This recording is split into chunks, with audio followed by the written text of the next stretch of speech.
제보자 앞에 나타난 수상한 차량.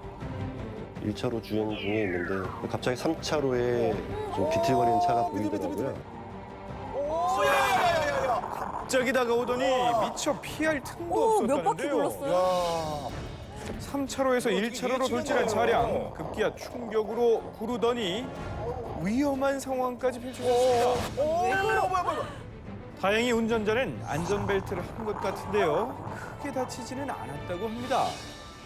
안녕하십니까. 제보자의 차량 역시 크게 파손됐기 때문에 차에서 간신히 빠져나왔다는데요. 운전자는 어떤가 가까이 가서 살펴보았는데 운전석에 사람이 없었고 운전석에 사람이 없었다고요? 자, 분명히 사고 직후에 블랙박스에는 운전석에 사람이 보였었는데요. 네, 네. 어떻게 된 일일까요? 너무 걱정되죠. 저럴 때는 자신의 몸도 자신의 몸이지만. 네. 조수석에 한 분이 앉아 계셨고 뭐 대리운전 기사가 어디 갔느냐라고 저한테 물어보시더라고요. 대리운전 기사가 사고를 낸 후 도주한 것일까요? 둘러봤는데 사람 뭐 아무도 없었고 나중에 알고 보니까 그분이 이제 거짓말을 한 거였죠. 그렇습니다. 이게 거짓말이야. 애초에 대리운전 기사는 없었다는데요. 사고의 진실은 경찰이 오고 난 뒤에 밝혀졌습니다. 저건 뭐 제가 봤을 거 때는 보니까. 소주는 한 병 정도 마셨다고 했고 혈중 알코올 농도가 좀 어떻게 됐었나요? 0.192 운전면허 이제 취소를 시키는 거예요. 음주운전자 때문에 차도 잃고 몸도 다친 제보자. 음주운전 사고가 살인 미수와 같은 행위다라고 생각을 했어요. 이번 일로 생명의 위협을 느꼈답니다. 야. 음주운전은 범죄입니다. 횡단보도에서 잠시 기다리고 있던 제보자. 그런데 오, 정말 아찔한 순간이었습니다. 다행히 아이가 빠르게 지나가면서 가까스로 차를 피했어요. 저건 천운이네. 그냥 핸들 잡고 으악 하는 소리밖에 낼 수가 없더라고요. 저는. 자, 상황을 좀 더 살펴볼까요? 아이도 아이는 놀랐겠네. 손을 들고 횡단보도를 뛰어갔지만 달려오던 차와는 종이 한 장 차이로 사고를 모면했습니다. 아기가 만약에 그 상태에서 안 넘어졌으면은 아마 좀 더 크게 다치지 않았을까. 정말 당시 놀랐네. 신호는 어떤 것이었을까요?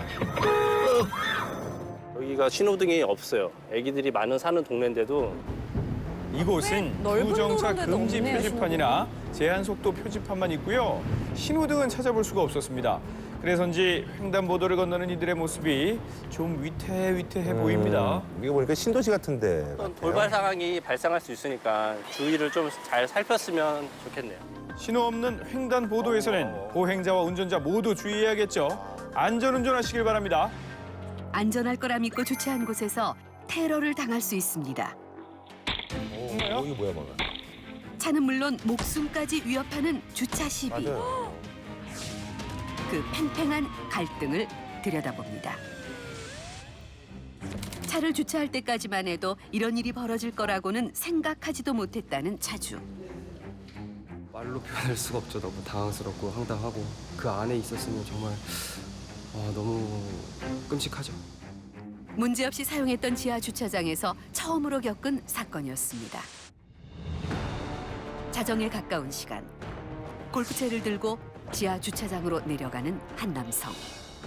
주차된 차에 다가가더니 힘껏 우와. 차량의 앞유리를 내리칩니다. 아이고, 야야야.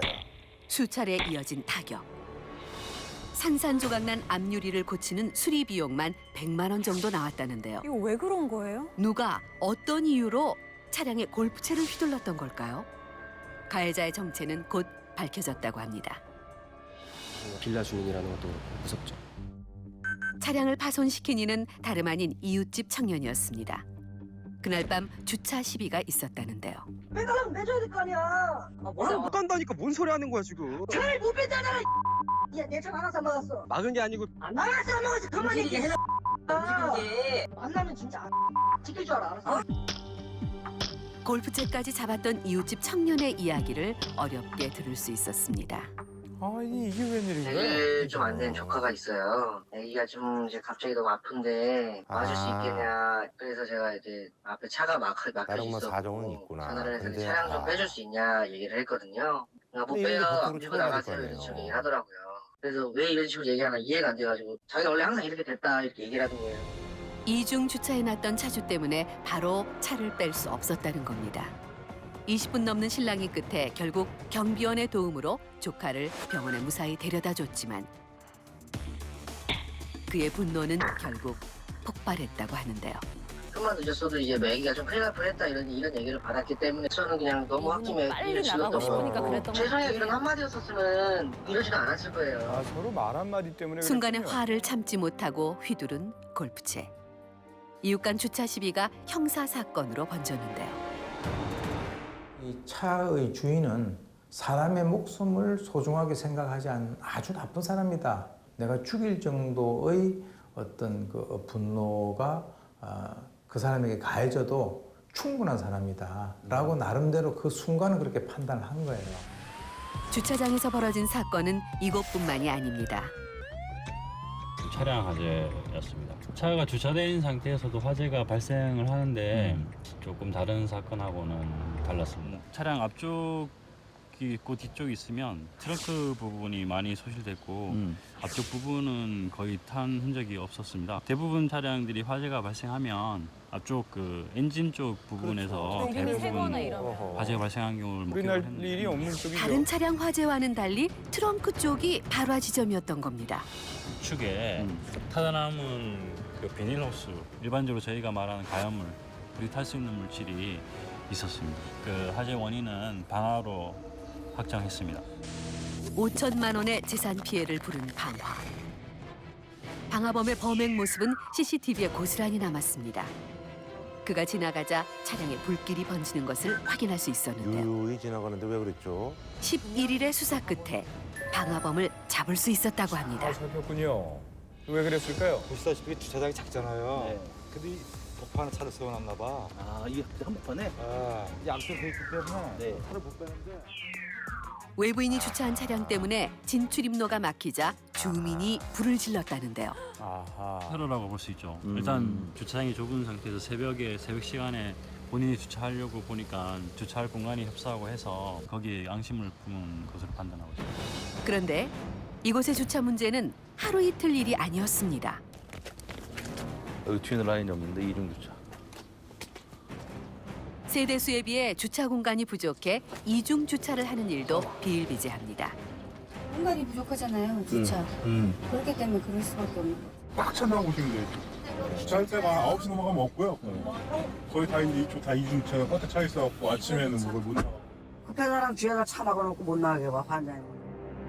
이미 뭐 가구당 한 대까지만 주차 라인을 만들면 아무 문제가 없다라고 법은 아예 가정을 한 거거든요. 여유 공간 전혀 없이요. 그런데 이미 차량 보급 대수는 1가구당 한 대를 넘어선 상황이고 이게 앞으로 더 늘어날 수밖에 없는 상황이다 보면은 지금 그 법은 상당히 좀 뒤처져 있다 이렇게 볼 수 있습니다. 전국 자동차 등록 대수 2,180만 대. 자동차 수에 비해 주차할 곳이 적어 주차난이 이어지고 있습니다.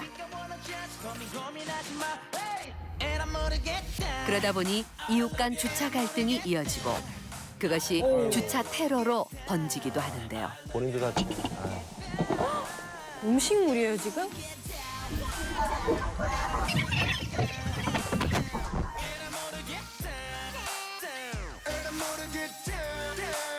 그런데 이런 테러를 하는 이유가 있다고 합니다. 영역 확보권이 있어요.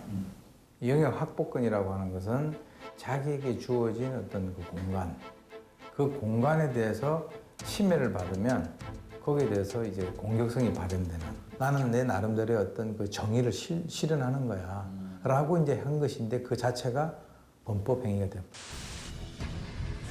주차 갈등이 강력 범죄로 이어지기도 합니다.